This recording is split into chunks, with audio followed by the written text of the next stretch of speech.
That was gorgeous. Thank you so much. And thank you for all the good work that you're doing. So, we thought it would be fun this Christmas season to do a reel-to-reel series. And for those of you who don't know what that means, it means that for the next 4 weeks, we're going to be celebrating Christmas by interpreting movies. And specifically, in this case, Christmas movies. So I've picked 4 of my favorites. 3 of them are classics. 1 of them is becoming a classic. And we're going to explore them and learn through them very important lessons about hope and faith and love and joy, the very essence of the Christmas spirit. So we're going to begin with Miracle on 34th Street, one of my all-time favorites. Am I on? Now I'm on. Okay, I'm good. What did Annette say? It's electrons. You know, I can't wear a watch. Have I ever told you guys that? I have a drawer full of watches. They do not keep time on me. Batteries go out. The hands go haywire. I've given up. Ken says it's my electrons, so I don't even try wearing a watch anymore. I don't look at the clock either, I know, much to your chagrin on some Sundays. So, for anyone who hasn't seen, yeah, David's back there going, look at the clock. For anyone who has not seen Miracle on 34th Street, let me give you a quick synopsis.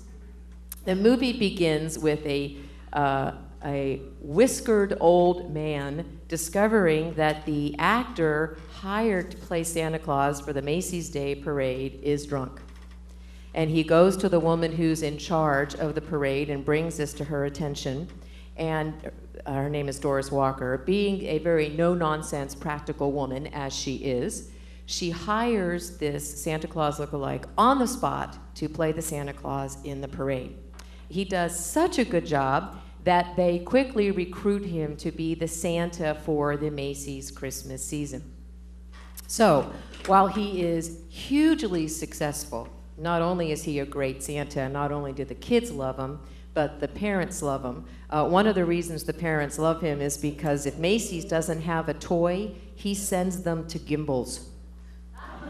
Now, what you learn in the movie is that Macy's and Gimbel's are not only department stores that are great rivals, but Mr. Macy and Mr. Gimbel, because there really was a Mr. Macy and a Mr. Gimbel, are even bigger rivals than their department store. But it turns into a marketing coup. Chris becomes the most popular Santa Claus they ever have, much to everyone's delight. Right up until the minute that Doris, Mrs. Walker, discovers that Chris actually thinks he is Santa Claus. At which point, they start to think that he's all crazy. Now, first lesson, there's many, many lessons from this movie, but isn't it interesting that because Kris Kringle is absolutely clear about who he is, that people think he's crazy? More about that later. Now, Doris, although she has become very fond of Chris and thinks he's crazy because he thinks he's Santa Claus, has become very cynical and has taught her daughter that Santa Claus does not exist. In fact, she's taught her daughter, Susan, not to believe in any of what she calls that silly fantasy. No make-believe, no Easter bunny, no fairy tales, nothing but hard facts, common sense. We must be practical and realistic, she tells her daughter at all times. So even though she's become very fond of Chris, she's still sticking to her guns that there's no such thing as Santa Claus, and that's what she's teaching her daughter. Now, as much as people want to believe that he's crazy, they start to notice that he does have some very special qualities. The aforementioned sending people to other stores for toys. He tells people, well, isn't it more important that the children are happy than that the department store makes money? think of the day we just got through and recognize the significance of that. In a particularly sweet moment, remember, this was in 1947, so this was right at the end of World War II, and there were many refugees coming to America and many orphans coming to America from Europe. There was a wonderfully sweet scene where a little girl that had just been adopted from Holland was brought to Chris by her adoptive mother. And she said, now I told her that you wouldn't be able to talk to her because obviously she only speaks Dutch, but when she saw you in the parade, she was sure that you were the real Santa Claus. And she told me that she had to come and that you would understand her. Sure enough, Chris takes the little girl onto his lap and starts speaking and singing to her in Dutch. Now, this just about has Susan convinced that he really is Santa Claus. That she tugged on his whiskers and discovered that they were real. But her mother was, again, sticking to her guns that this was not the real Santa Claus. This was just a delusional old man who didn't know who he really was. Well, finally, Chris gets into an argument with the incompetent and we might call unkind psychologist, whacks him on the head with his cane, and ends up in Bellevue being tested. There he becomes so despondent that he deliberately fails the psychological evaluation, falling into despair because he believes at this point that nobody believes in him, that they've all lost their Christmas spirit, and that he really is just a crazy old man. So all seems lost until Doris's friend and neighbor, Fred, who I believe is the real hero of the story. He's a lawyer, and he goes and he agrees to represent Chris, and the only way to get him out of Bellevue is to let them do a sanity hearing, and the only way to clear him is for Fred to prove that Chris really is Santa Claus. Now, even Chris has started to doubt himself at this point, but Fred hangs in there with him and reassures him and takes on his case. We have so much to learn from the characters in this movie. Some of the smaller characters have something to teach us. For instance, Mr. Sawyer, the psychologist of questionable integrity and competence, who diagnoses everyone in his path, but refuses to look at his own frustration and unhappiness. When Mr. Sawyer looks at a person, he doesn't see the person. All he sees is what he's figured out is wrong with them. In a sense, he's the antithesis of Chris, because all Chris sees when he looks at people is what's right with them. And then we have Mr. Macy and Mr. Gimble. One of the first miracles in the movie is he gets them to shake hands. Kind of sounds like the Middle East Peace Accord, doesn't it? There they are, Mr. Gacy and Mr. Macy and Mr. Gimble shaking hands with Chris right in the middle of them, because they rediscover the true meaning of Christmas. They discover that it really is more important to bring happiness than to make a buck. And they end up cooperating instead of competing. What a concept. But at the heart of the story are the relationships between Doris and her daughter Susan, and Fred, and of course, Chris. First, we learn from Doris.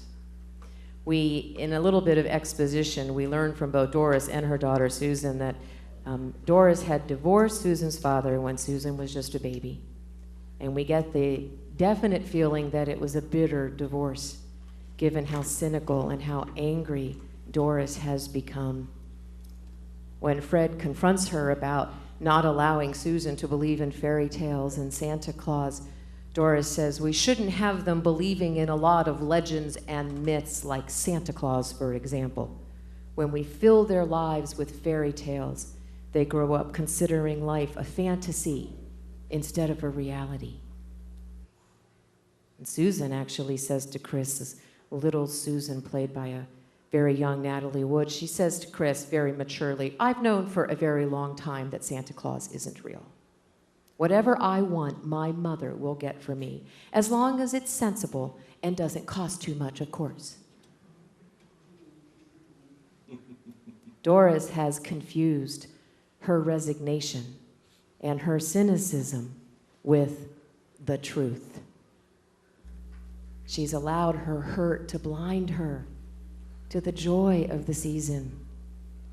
She's allowed her hurt to blind her to the real meaning of Christmas.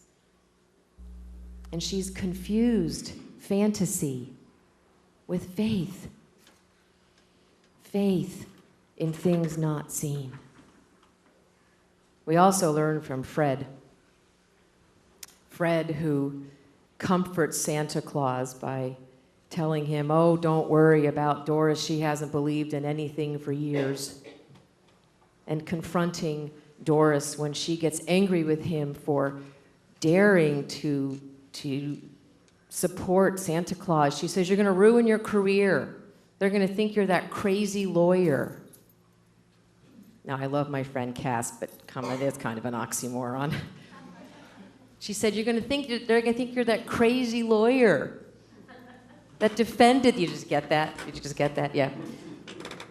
That thought he could defend and prove Santa Claus. You need to be practical, Fred. You care too much about the intangibles. You need to be realistic. And Fred says to her, look, Doris, someday you're going to find that your way of facing this realistic world just doesn't work. And when you do, don't overlook those lovely intangibles. You'll discover that those are the only things that are worthwhile. And when she blasted him for not having any common sense, he said, Doris, faith is believing in things when common sense tells you not to. But all Doris could see was that he was throwing away his job and giving up all of his security, as if those are the only things in life that matter. That whole scene reminded me of a wonderful quote from Helen Keller, where she says, life is either a daring adventure or nothing at all. Security does not exist in nature, nor do the children of men as a whole experience it. Avoiding danger is no safer in the long run than exposure to it. Very powerful lesson for Doris. And then finally we learned from Kris Kringle. One of my favorite scenes is where Chris is explaining to Susan what imagination is. She had gone down to the basement of her very large, fancy apartment building, and the children were imagining that they were animals. And she went to the door, and the little boy said, you can only come in if you're an animal. What animal are you? And she got very indignant and said, I am not an animal. I do not pretend. I am a girl. And she very righteously went back up to her apartment. And Chris said, Susan, it's okay to have an imagination. And it was wonderful because he said, the imagination is a nation all unto itself. Isn't that wonderful? It's a nation that we create just for ourselves. And he taught Doris, Christmas isn't just a day, Doris, it's a frame of mind. And as she continued to argue with him, becoming more and more stubborn in their conversation, he looked at her, and he almost sounds kind of like Jesus and Buddha as he says this. He says, Doris, if I can wake you up, there is still hope. Another one of my favorite scenes with Chris, and this is such a wonderful example of his childlike curiosity that so exemplifies Christmas. He was tucking Susan into bed, and she was chewing bubble gum, and you could tell he was fascinated by this huge bubble that she had just blown. And he said, "Do you have any more of that?" And you don't actually see this part of it, but you see him chewing it up, and then they pan back to her, and he blows this big bubble, and all you hear is it popping. And you just imagine it going all over his beard. And in the very next scene, he's in the bathroom looking in the mirror, picking bubble gum out of his beard. But I love that scene because it's such a great example of that childlike curiosity that Santa Claus exemplifies and that Doris and Susan had lost. Chris says, if you can't accept anything based on faith, then you're doomed to a life dominated by doubt. Now, Susan is about this close to believing. And he kept saying to her, "What do you want me to bring you for Christmas?" And she kept telling him, "Don't worry about it. My mom will take care of it." Finally, she pulls out from underneath her bed a picture of a house, a beautiful house in the suburbs. And she said to Chris, "This is what I want, Chris." And of course, Chris says, "Well, that's an awful big present." And immediately she says, "See, I knew it. I knew you weren't Santa Claus. You really can't get this for me. You told me to ask you for something, and I did. And now you're telling me I can't have it." And he said, "Susan, just because every child doesn't get their wish doesn't mean there isn't a Santa Claus." And I love that line, because how many times do we pray for something or wish for something so hard? We've treasure mapped it.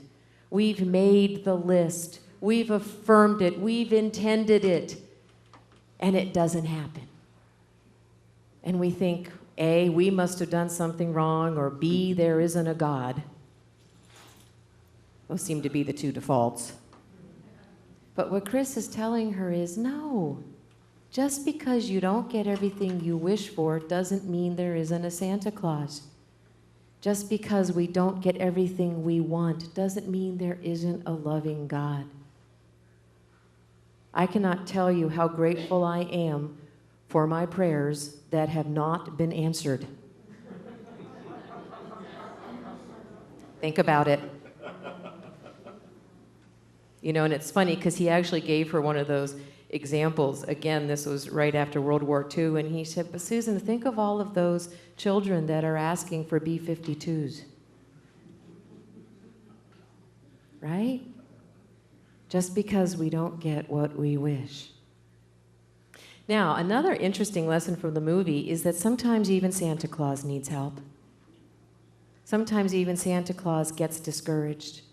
Chris needed Fred, his lawyer, to remind him of who he was, to come to his aid at Bellevue.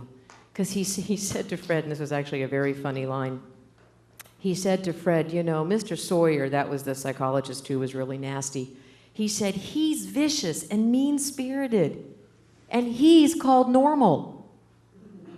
I think I'm Santa Claus, and I'm called crazy." He said, "That's just wrong."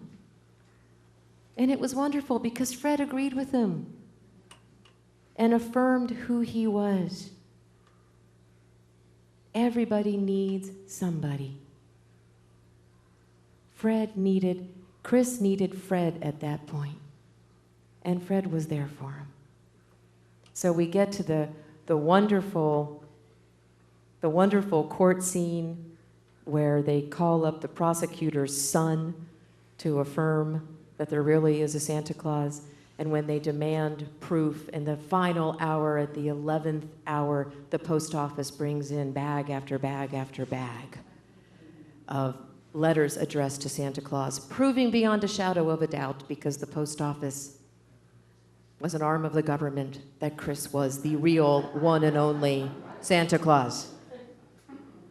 And then, of course, at the end, Susan really does get her house with the cane in the corner. But she got what she wanted even more, and that was her family. Now, it's interesting because there was a remake of this done in 1994. And at first I wasn't happy with it because they took out the whole post office scene. You know, they had all those wonderful bags of letters being piled onto the judge's desk or whatever you call it. And it wasn't Fred who saved the day, it was Doris who saved the day, because Doris presented, they called her Dory in that version, presents the judge with a $1 bill. And this is what the judge said. By presenting me with this bill, Dory reminded me of the fact that it's issued by the Treasury of the United States of America, and it's backed by the government and people of the United States of America. Upon inspection of the article, you will see the words, "In God we trust." Now, we're not here to prove that God exists, but we are here to prove that a being just as invisible and yet just as present exists.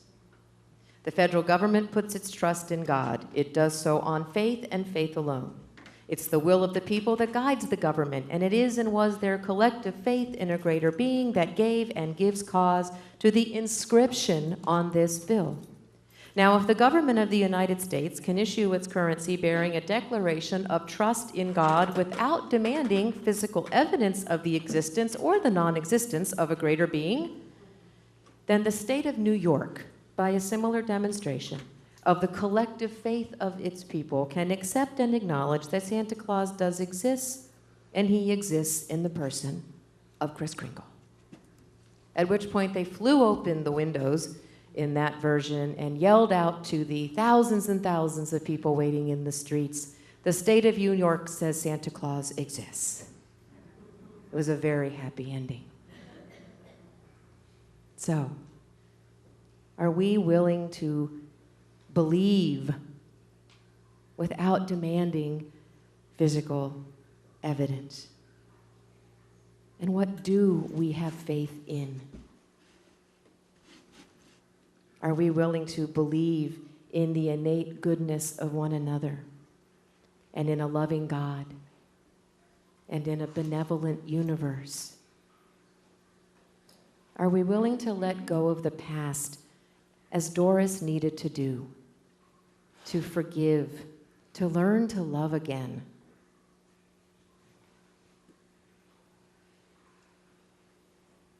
There was a scene where Susan thought she wasn't going to get her house. And she said to her mother, "You were right. There is no such thing as Santa Claus." And Doris looked at her and she said, "I was wrong when I told you that. You must believe in Mr. Kringle, and you must keep on believing. Just because things don't turn out the way you want them to the first time, you still have to believe in people." At a certain point, we forgive because we decide to forgive. Healing occurs in the present, not the past.